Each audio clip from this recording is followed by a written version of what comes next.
by Rajesh Sahni।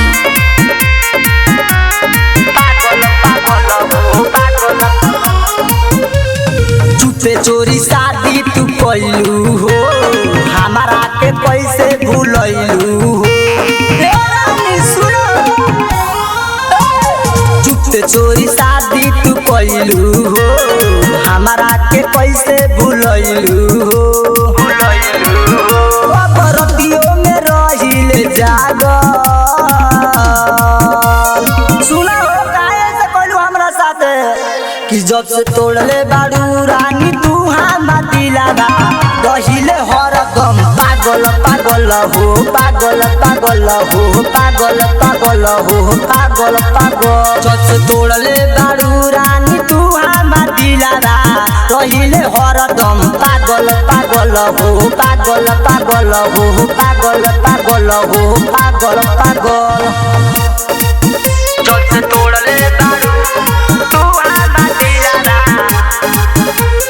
पागल पागल हो, पागल पागल पागल हो, पागल। मीठी मीठी करत रहलू हमारा से बात हो, मुहावा के मोड़लू धइलू दोसरा के हाथ हो।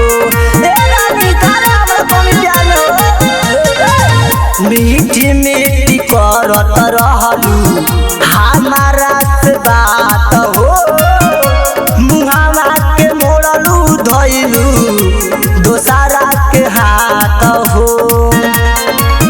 सारा दुख के हमरे पर लागल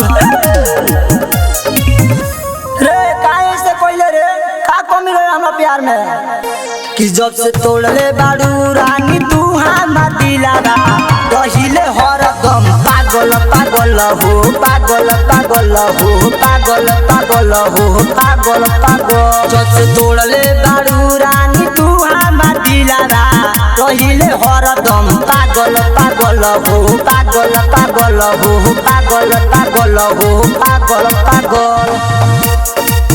जब से तोड़ले बारू तू हमार दिलावा, पागल पागल हो, पागल पागल पागल हो, पागल हो। देरी देरी करत रहलू हमारा से वादा हो, तब काहे तोड़ दिहलू सारा इरादा हो। इरादा हो, देरी देरी करत रहलू हमारा से वादा हो, तब काहे तोड़ दिहलू कहिले सारा वादा हो। चलन कमले कहत ना बारू साजल, का कमी रहे हमरा प्यार में रे, बतैती से एक बार कि जब से तोड़ले बारू रानी तू हमार दिलावा, रहिले हरदम पागल पागल हो, पागल पागल हो, पागल पागल हो, पागल पागल। जब से तोड़ले बारू रानी तू हमार दिलावा, रहिले हरदम पागल पागल हो, पागल पागल हो, पागल पागल हो, पागल पागल। रिया रिकॉर्डिंग स्टूडियो नरकटियागंज।